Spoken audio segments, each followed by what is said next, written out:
Alright, Shalom. Before I start, I'm going to give all praises to Yahweh, Bahasham, Yahweh Shai, Bahasham, Rakak Barash. Double honors to the elders and apostles of Great Millstone. Peace, blessings, and salutations to all the elect Akim Wa Akwath, learning, teaching, truth, and sincerity. Another video of the Spirit. Brother Malak from GMS Detroit. Hey, this is actually something I saw. I tried to get a physical picture of it, but I couldn't. The light turned green, so I wasn't able to catch him in time. But I was driving in my work truck at work, but niggas don't work. And I saw on a vehicle in front of me, I saw this sticker attached to their vehicle. Giant Meteor 2024 just ended already. All right, and it couldn't be more perfect. And this is the spirit that is out here in the world. Everyone is suffering down here on the earth. This is not the glorious kingdom promised to us. All right, and who is in charge down here right now? Esau, Edom, the so-called white man, which proves what? He is the end of the world. All right, and then the thing that was so funny about it, the person whose vehicle, it was a nicer new model vehicle, and they had a Michigan State decorated license plate. What? They went to Michigan State University out here in Michigan, MSU, right? The Spartans, the green Spartan nigga, which is, that's one of the, a top college out there in, what city is that? Is that Grand Rapids? State is that? Yeah. Is Grand Rapids is state in Grand Rapids, or is it in Lansing? Damn. It might be Lansing. I don't really like this place that much, so it's either it might be Lansing, but fuck, that's irrelevant. That's a person who went through college, went through the entire American dream, right? And they're rolling around with this sticker. So how much more everybody else? The ones who are really down at the bottom, making $9.50 at a department store, scraping by. If even the people who went through credited universities are carrying this sentiment. All right, so let's start with this. Let me just get this scripture. As much as these heathen don't like us, they're going to enjoy life in the kingdom of heaven more than they enjoy now under Edom. And after that strict 1,000 years, right, as it tells us in Revelation, we'll let up a little bit, and things will be a little bit more hospitable. Nevertheless, they're going to have to do what we say under the direct threat of death at the drop of a dime, breaking our laws, in which they will do, so we will still have to kill them, tighten their asses up. Nevertheless, Ecclesiastes 7 and 8. Better is the end of a thing than the beginning thereof, and the patient in spirit is better than the proud in spirit. Right. Focusing on better is the end of a thing. Everybody is waiting for something new internally in their spirit, whether they know it or not. And what they're waiting on is this new world to come. All right. You run in a foot race, right? You do all that training, all that sacrifice. The best part is when it's finally over, when you cross the line, whether you crossed it first or last, you happy it's over. Childbirth, right? When your woman going through all that screaming and kicking, when she finally pushed the little nigga out, she happy because the pain's over and the little nigga is here. And it's going to be the same when our kingdom comes. This place is going to fall brutally, horribly, and astoundingly, but the kingdom of heaven is always going to be better than any kingdom here that exists now in this world, regardless of the fact that all the heathen will be subjugated. And Esau, Edom, after 1,000 years, he's going to be completely exterminated. Nevertheless, the heathen, the kingdom of heaven's rule will be a more just and fair one over all of the earth than this kingdom now or any kingdom that has existed. Nigga, even the animals is going to be happy in the kingdom. Romans 8, y'all know where I'm going. Romans 8 and 19.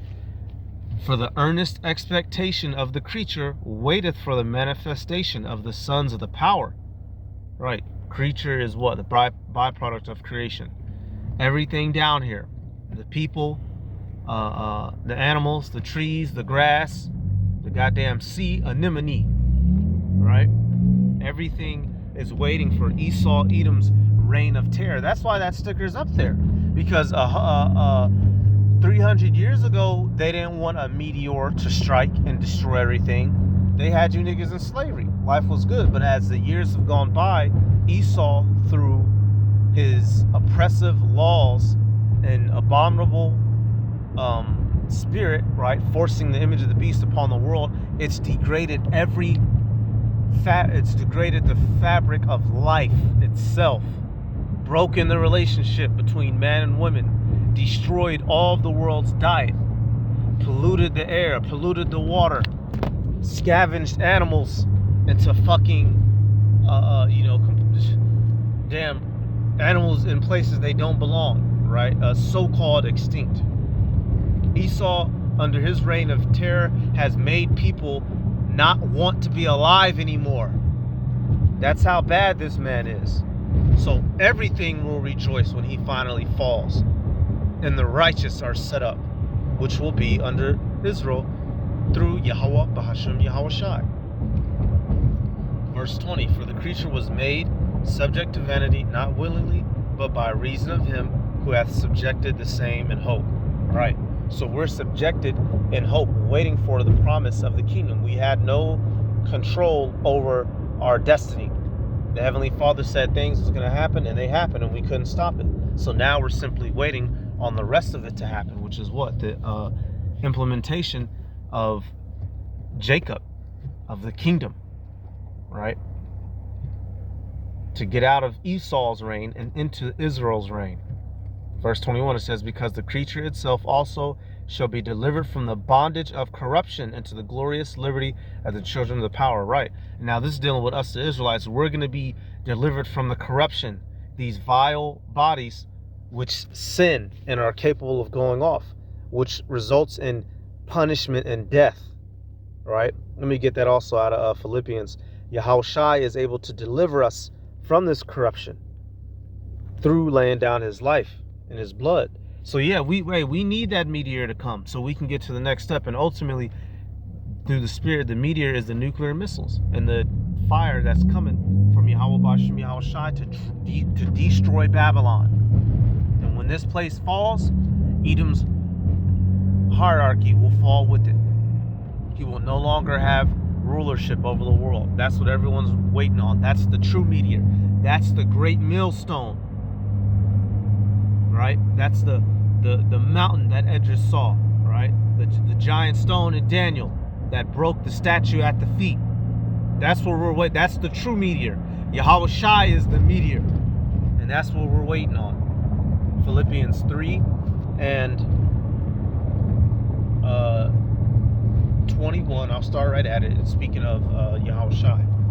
It says, who shall change our vile body, that it may be fashioned like unto his glorious body, according to the working whereby he is even able to subdue all things unto himself. Right.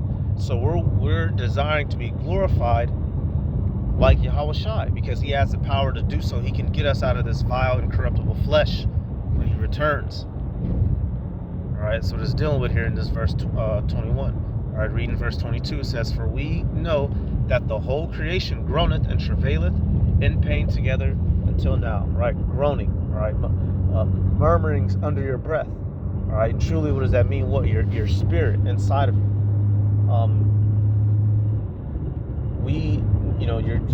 You have your flesh and you have your spirit. It's a constant struggle and a battle between the two. In the spirit itself, right? You do your own physical prayers, and if you're of the elect, you're going to be covered. You're going to be taken care of.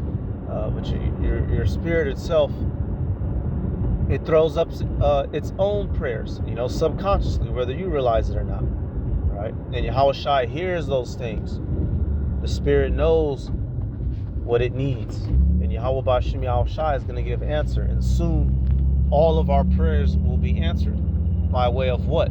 The whore falling down, the beast being destroyed, and the kingdom of Israel rising up to deliver the children of bondage, the children of Israel, as it's always been promised. And even the heathen want out of this bad, crappy deal. Esau Edom is all fucked up. He realized he has to inherit a big ass whooping. The other heathen, they're starting to get mad with Babylon, right? The earth had been made drunken, right? So they're fed up with the shit too. Everybody's tired and ready to step into something else. Well, that something else is coming through the destruction of this world, all right, and the introduction of our kingdom. And it's going to take these heathen a hot minute to get used to it, but that's what that first 1,000 years is for. We're going to break their head. We're going to break them in how Esau broke them in. If the so-called white man can break people in and get them to assimilate, we're going to do the same. We're going to either you do what we say or you die, like the scriptures tell you. Isaiah 60:12. If they don't want to do as we tell them, they're going to be utterly destroyed. Plain and simple. All right, second Esdras. I meant to go to 6. Second Esdras 6. In verse 9, it says, "For Esau is the end of the world, and Jacob is the beginning of it that followeth." I'm starting right at it. Plain as day. Esau is the end of the world. This kingdom that he presides over is the end of all evil, the end of sin for the Israelites, the end of our corruption, the end of our captivity. And what's going to begin? Our eternal, everlasting righteousness, right? That's what's been promised to us, and that's what we're waiting on, and that's what everything is waiting on. Because when we get into the seat, we're going to do things just. We're going to do things right. We're going to do things fair. The fuck are these people? Man, dude. I'm sorry, y'all. I'm in this traffic, man. Fuck Michigan. It's not even snow on the ground and you niggas driving like you don't got no sense. This shit got some traffic gonna stop. Goddamn tickets from the police gonna stop. Goddamn your kids eating school lunch cafeteria food gonna stop. All this shit. All the grievances of this defiled world. And for us, Israel, we're gonna have the premier and prime benefits. We're gonna be immortal. We're never gonna sin again, right? Our children will never know harm. Our wives will be in order finally, all right? And they're gonna be sister wives, and it's gonna be cool. All these. Hey, I just got off work, y'all. I'm kicked up. Shit, I'm finna go to the gym, get some goddamn stress out. But all these things that we're looking forward to, it's coming. And yes, a big old ball of fire is gonna help issue it in. It's funny, man. Motherfuckers rolling around with this sticker now. No bullshit, no cap. Ain't that what the little snotty no niggers is running around saying today? No cap or no bat. Well, this is what's coming. Send the meteor. It's on his way. The great millstone is on his way. The destruction is on his way. Let me get Revelation 20. Revelation 20. I want to start right at dead shall live again. Yep. Okay. Revelation 20:4. It says, "And I saw thrones, and they that sat upon them, and the judgment was given unto them. And I saw the souls of them that were beheaded for the witness of Yahushai, and for the word of the power, Yahweh, and which had not worshipped the beast, neither his image, neither had received his mark upon their foreheads or in their hands. And they lived and reigned with Mashiach 1,000 years." Right. So that first 1,000 years is the first dominion, which the elect, specifically the 144,000 men, right? And obviously, you're going to have the rest of the remnant. But especially and specifically those 144,000 men are going to have a special relationship with the Yahushai, all right, carrying out and issuing the foundations of the kingdom, instrumenting, laying out what we're about to be doing for the rest of eternity. Hey, Yahushai said he's not going to drink wine again until he drinks it anew in the kingdom. How long you think? Well, you think that's going to be a 10-minute party? No. Everybody gonna get nice, as Jake say, right? All these things are included.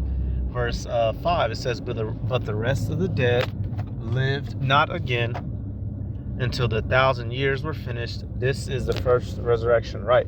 So after the 1,000 years, now we could go back to Revelation 11. It tells you that the dead are the nations, right? So these heathen, they're gonna be down bad for that first 1,000 years. They're gonna be completely subjugated under our foot. We gonna be cracking domes. And also after this 1,000 years, Esau Edom is gonna be obliterated, right? If we went to Obadiah, he's gonna be destroyed by fire. And then we jump to Revelation 22. It mentions the healing of the nations, which we're going to set them back in their order. But I want to actually grab Isaiah. Which, because I brought that precept out recently in a video dealing with that Revelation 22. We will literally have the spiritual powers. We're going to be completely righteous, and we're going to set things back in order, right? And the heathen, although they're going to be our slaves and our captives, they're going to be happy to be up under us. All right, we're going to put them back in their land, set them up, the hierarchy, who's going to be leading this, who's going to be doing that. Look, slave, you're in charge of the cows over here, you in charge of the corn over there, you over there, Ham, you in charge of this, y'all over there, y'all in charge of our harems, getting us our concubines. We're going to set things in order. Moab, you're going to be washing dishes and doing feet, just like how you like to do, right? Ishmael, we'll let you chef, right? Mediterranean food, you seem to be good at it. Okay, Ham, you might be some enforcers. We'll let you go whoop whenever, when you whoop ass, then we show up. Well, then we whooping both y'all ass because you let them go off. We're going to set things in order. All right, let me get this. Isaiah, is it 14? Yep, perfect. Isaiah 14 and 6. It says, he who smote the people in wrath with a continual stroke, he that ruled the nations in anger, is persecuted and none hindereth. The whole earth is at rest and is quiet. They break forth into singing. All right. So when Esau Edom, when it's his turn to go down, nobody's going to stop or prevent it. And ultimately, every entity that exists down here and every human will be happy. All right. They're going to mourn at first. They're going to be, shell shocked, seeing, big, scary, black Latino Native American men transformed before their eyes, being beamed up and coming back down as unstoppable God, King, priest, killing machines. That's going to shock the shit out of everybody. But ultimately, they're going to be there, and as the transferring of the kingdoms go, they're going to be happier in our kingdom, and the fact that this man's world is over with, rather than to continue in a polluted and corrupted world. Verse 8, it says, yeah, the fir trees rejoice at thee, and the cedars of Lebanon, saying, since thou art laid down, no feller is come up against us. All right, this is twofold. Trees, the nature in and of itself will be happy, but trees represent peoples, right? Mark 8 and 24. Go read. The nations of different peoples, they're going to be happy that this shit is over. After the initial shock and awe, after the initial mourning and, complete devastation of all things down here, they're going to understand that being slaves in our kingdom is a way better position than being servants in Esau Edom's demonic ass kingdom. All right, so hey, we're all waiting on this meteor. We're all waiting on that great millstone. We're all waiting on that mountain carved without hands. We're all waiting on the return of the Son, the second advent. Go look it up. Advent. Go look up the meaning of the word second advent. Go look up the meaning of the word Parausmania.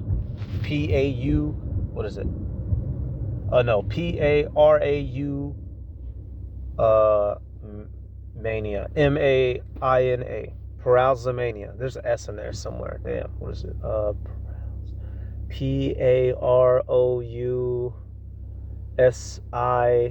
Parausmania, I believe. Parausmania, second advent. Go look those two things up.